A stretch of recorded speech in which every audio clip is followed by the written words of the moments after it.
No quiero lastimarte, no me hagas hacerte daño, les decía César Librado mientras se acercaba y en su mirada estaba el odio y tras el odio llevaba a la muerte. Pasajero debe permanecer a bordo. Permita el libre cierre de puertas.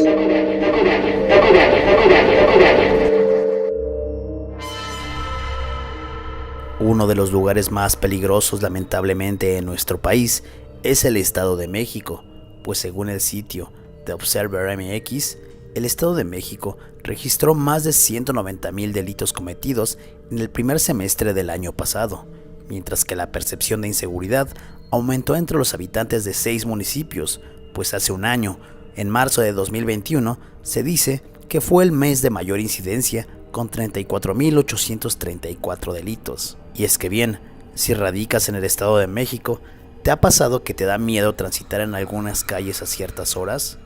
Ahora bien, te pregunto, ¿te has sentido temeroso al utilizar el transporte público para llegar y regresar, ya sea a tu casa, a la escuela o al trabajo? Las cifras en los últimos meses son alarmantes. Haz una prueba, todas las mañanas acude a un puesto de periódicos y con solo ver las planas te darás cuenta de lo aterrador que puede ser.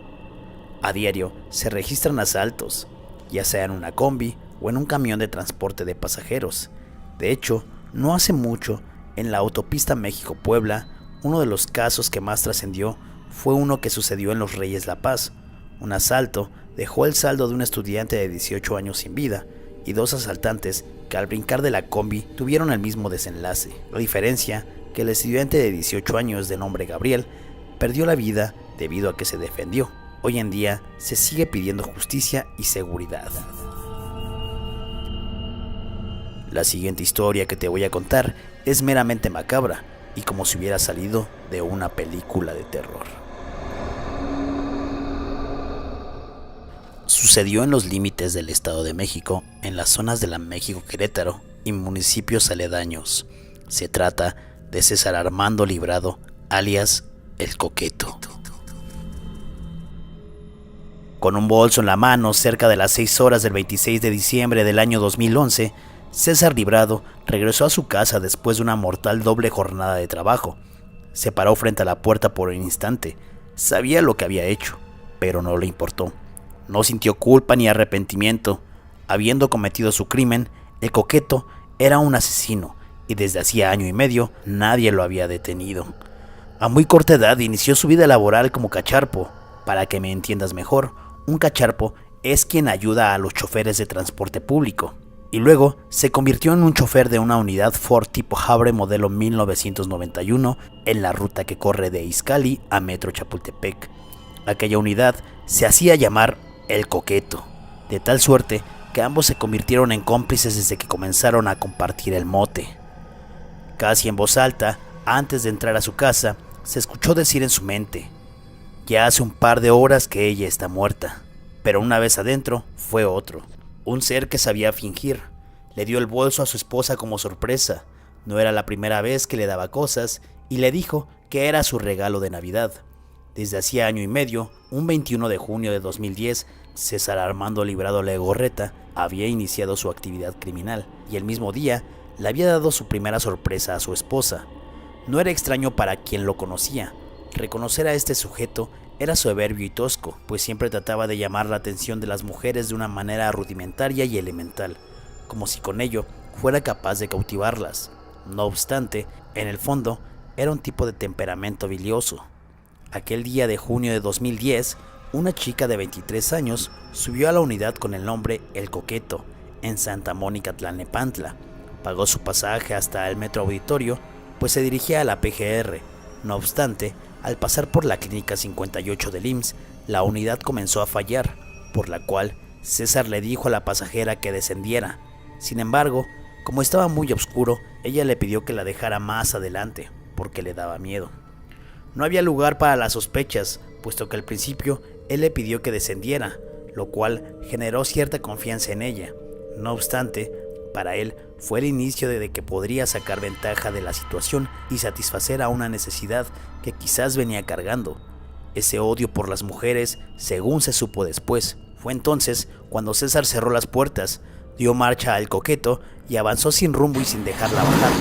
Esa fue su primera víctima, pero ella no murió, sino que tiempo más tarde sería una pieza clave para dejar constancia del hecho, ya que a partir de su denuncia comenzó la caza del coqueto, aunque para lograr el cometido de atraparlo tuvieron que pasar muchos meses.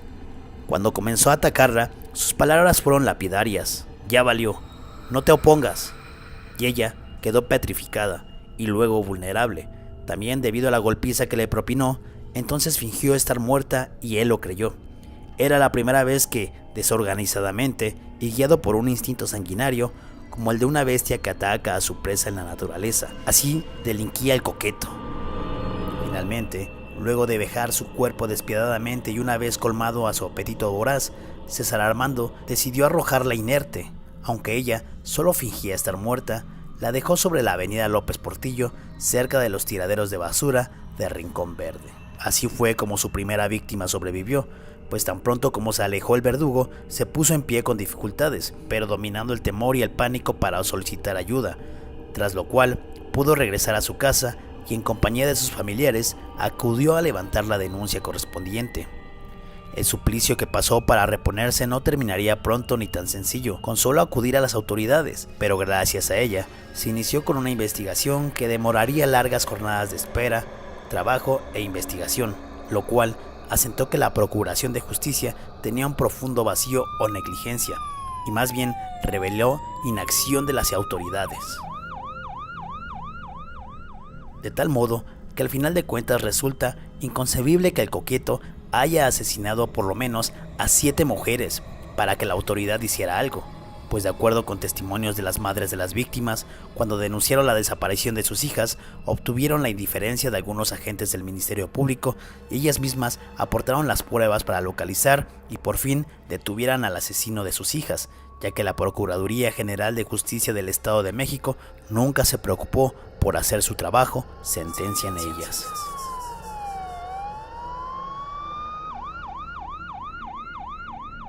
Así fueron sucediendo los horripilantes crímenes. La segunda vez que actuó, cegado por la animalidad de su conciencia, había pasado un año. No hay certeza que durante ese periodo en el que no se consignó hecho alguno respecto a su otredad abusadora, no haya incurrido en algunos ilícitos que no alcanzaran magnitudes desproporcionales como los que estaban por desatarse. Luego, en julio de 2011, una joven de 28 años subió a El Coqueto y sin saberlo, pagó un pasaje al más allá. Antes de que descendiera de la unidad, el otro coqueto le dijo que no se bajara y ofreció darle un aventón. Siempre supo que abusaría de ella. Así pues, César Librado condujo alrededor de la avenida Constituyentes y en una calle oscura, aledaña a la avenida, se estacionó, apagó el motor y repitió la misma operación que en su primera víctima. La víctima subió a El Coqueto a la altura de avenida Santa Mónica, esquina con convento de Tepoztlán. Más tarde, César Armando Librado Legorreta conducía a la altura del restaurante Safari, cuando estaciona y apaga el microbús y se acerca a la víctima, que se pone en estado de alerta, pero pronto el coqueto se para frente a ella y la empieza a someter. Luego de llevar a cabo sus fechorías, realizó la misma acción que llevaba a cabo cuando terminaba sus crímenes. Les decía que les iba a quitar la vida y ellas no objetaban, porque cuando se los decía ya lo estaba haciendo. Luego de que le aplicó la llamada llave china, o como el propio coqueto declaró, las chineaba. Aunque ella luchó por su vida, no logró zafarse. Luego de aproximadamente 5 minutos, César percibió que había fallecido. Entonces se dirigió a la colonia Las Torres y arrojó su cuerpo en la zona industrial de Alce Blanco, en Naucalpan. A continuación, te dejo algunas declaraciones de El Coqueto cuando ya estaba detenido. ¿Siempre fue en la noche? Siempre. Háblame de tu segunda víctima. Del 26 de noviembre del 2011. Después de que la veo su mochila, la reviso y trae un celular touch. Después de que le quito el teléfono, me pongo detrás de ella y la chineo hasta dejarla sin vida. Descríbeme qué es chinear. Metes el brazo derecho y rodeas el cuello. Háblame de tu tercer víctima. El 25 de diciembre. Meses más tarde, volvió a hacer lo mismo. Ahora la víctima fue una menor de edad que quería regresar a su casa luego de asistir a un concierto en el Auditorio Nacional. Afuera de ese recinto, abordó la unidad y le preguntó a César si conocía un transporte que la acercara hacia el rumbo de Iztapalapa. Aprovechando la oportunidad de sacar ventaja, se ofreció a llevarla. No obstante, luego de perderse entre las calles adyacentes del metro Chapultepec, abusó de ella y posteriormente abandonó en la calle General Prim, Colonia Juárez, siendo la única víctima del entonces Distrito Federal. En diciembre salió a recorrer la ruta con ganas de cometer el mismo delito. Si de la primera a la segunda víctima había transcurrido alrededor de un año, después de quitarle la vida a la menor de edad, comenzó a victimar cada mes, luego 2 veces por mes, como en diciembre y enero, hasta que finalmente dieron con él, ya que su estela de sangre, muerte e iniquidad habían dejado un rastro negro y violento que condujo a las autoridades a su detención.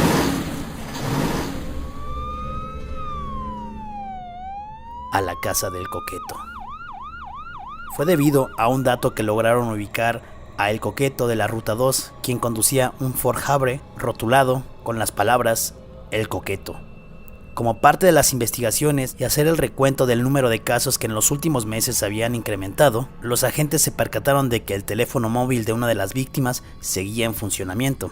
Tras seguir esta pista y al hacer el balance y la cadena de similitudes entre los asesinatos registrados entre julio del 2011 y enero de 2012, cuyo móvil había sido el abuso y el estrangulamiento, para luego abandonar los cuerpos, los investigadores dieron con testigos que afirmaron haber visto por última vez a las ultimadas abordando un microbús.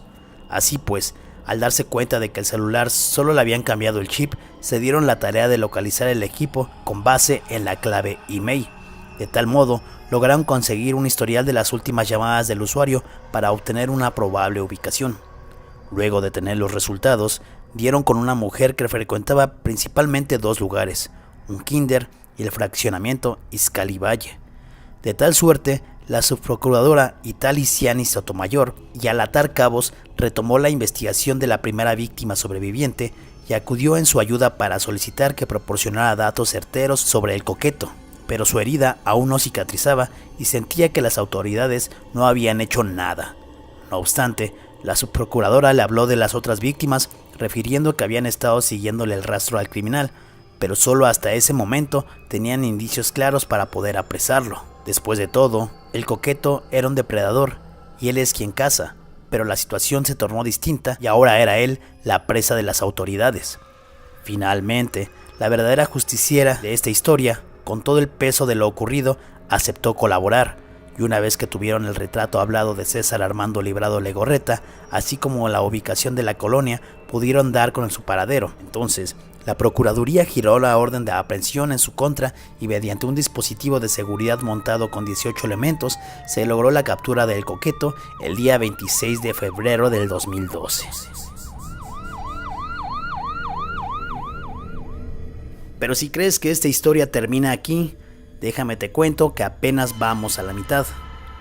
Cabe señalar que la persona que ayudó a la detención del Coqueto fue su esposa, ya que en el teléfono que el Coqueto le había regalado había todavía fotografías de una de las víctimas. Al ver que estaban buscando a esta víctima en los medios de comunicación, ella decidió colaborar. Y es que si bien en México pasan cosas inimaginables, algo sucedió después de su captura.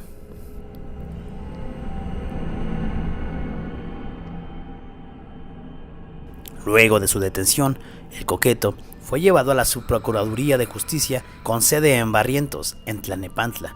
Allí permaneció durante una semana en un tercer piso, esposado de manos y pies, pero tan pronto como conociera los cargos que pesaban en su contra, lo único que albergó en su oscuro pensamiento fue evadir la justicia. Allí permaneció supuestamente esposado, tanto de manos como de pies, en el interior de una oficina del tercer piso y custodiado, presuntamente por 3 agentes de la policía ministerial. Sin embargo, y sin que nadie se percatara, se fugó durante la madrugada. Pero no fue sino hasta el martes 28 cuando se dio a conocer la noticia sobre la fuga del feminicida, quien, de acuerdo con el expediente, aprovechó el cansancio de los policías para escapar a través de una ventana, donde descendió 3 pisos con la ayuda de algunos cables que encontró en la oficina. Como pudo, una vez que se había evadido, pidió ayuda a sus familiares para luego ocultarse en casa de uno de ellos, quien residía en la entonces delegación Magdalena Contreras. Durante una semana se llevaron a cabo operativos de búsqueda, aunado a la presión de los familiares de las víctimas, que iniciaron una serie de manifestaciones para exigir justicia, pues era inconcebible que se hubiera fugado el homicida. Al principio se dijo que era custodiado por 3 agentes de la policía ministerial. Sin embargo, el procurador de aquel entonces, Alfredo Castillo, dio cuenta de que solo se trató de un elemento cuando se fugó el letal asesino. Al parecer, el coqueto logró liberarse de las esposas fracturándose un dedo, luego se quitó un tenis y de esa forma se sacó las esposas de los pies. Entonces, con cables de computadoras y teléfonos, trató de formar una soga, pero cuando bajó por la ventana y al percatarse de que no iba a soportar su peso, intentó regresar, pero fue inútil, ya que se rompió el cable y cayó aproximadamente 8 metros. Ya en el piso y fuera del edificio, herido se arrastró por la calle, ya que al caer se había fracturado una pierna y lastimado la columna. En eso, un automovilista que transitaba por la zona, al ver en mal estado al prófugo, se detuvo y con el pretexto de que había sido atropellado, apeló a la buena voluntad del conductor, quien lo llevó a la casa de un pariente. Estando ahí, César Armando Librado Legorreta solicitó ser llevado con su padre, a quien confesaría sus crímenes. Luego entonces, su progenitor decidió brindarle apoyo, lo trasladó a la casa de una tía, donde permaneció severos días sin poder moverse debido a las lesiones que sufrió luego de su fuga. A raíz de los hechos ocurridos tras su huida, los elementos ministeriales también escaparon, lo cual hizo creer que lo habían ayudado a fugarse. De tal modo, se ofreció una recompensa para obtener indicios que llevaran fundamentalmente a la captura del feminicida serial conocido como El Coqueto, así como los custodios que se habían fugado quizás por temor a ser reprendidos. Finalmente, luego de perseguirlo afanosamente el 3 de marzo de 2012, alrededor de las 19 horas, el gobernador del Estado de México de aquel entonces, Erubiel Ávila Villegas, confirmó la detención del feminicida a través de las redes sociales. El Coqueto había burlado la vigilancia de la subprocuraduría. Al dar a conocer los detalles de su recaptura, se informó que debido a las lesiones que se causó al fugarse desde un tercer piso y no recibir atención médica, César Armando presentaba un estado de salud delicado con varias fracturas en el cuerpo, entre ellas una en la columna.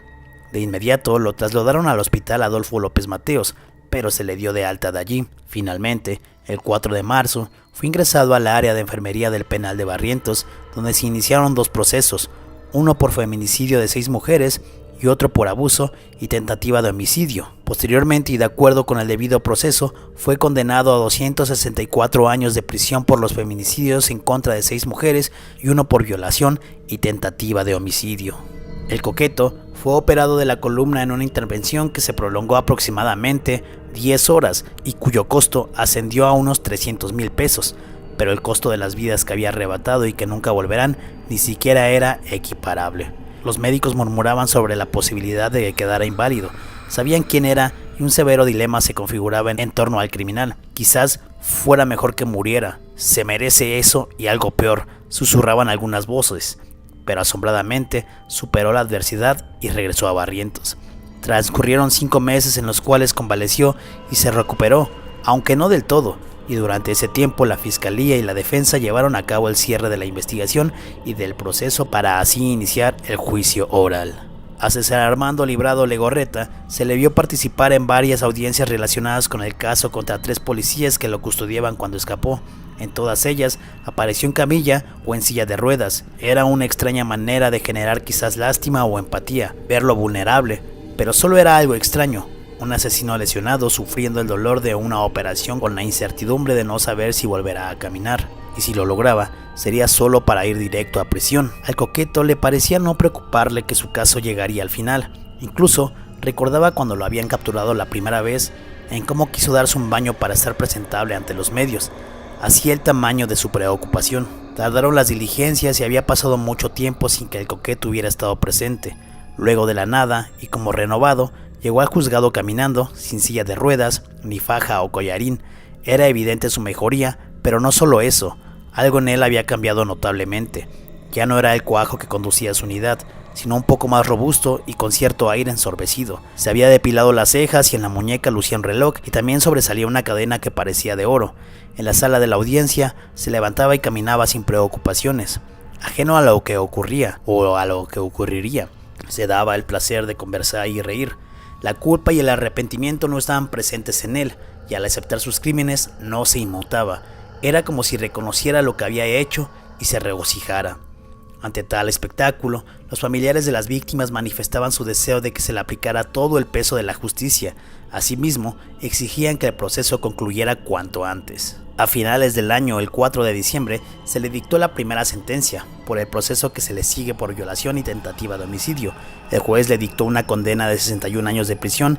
En tanto, el 12 de diciembre, el juez dictó sentencia condenatoria acumulada por 6 feminicidios de 240 años de prisión, con lo que la pena se incrementó a 301 años.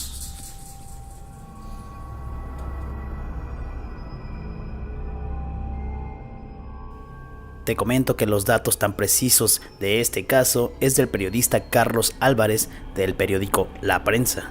Asimismo, te voy a dejar el link en la parte de abajo para que lo leas detalladamente, como también te dejaré un link en donde vienen las declaraciones y el video de El Coqueto. Si te has quedado hasta aquí, agradecería mucho que compartas este video y que te suscribas al canal. Yo soy el Tío Taku, nos vemos en la próxima.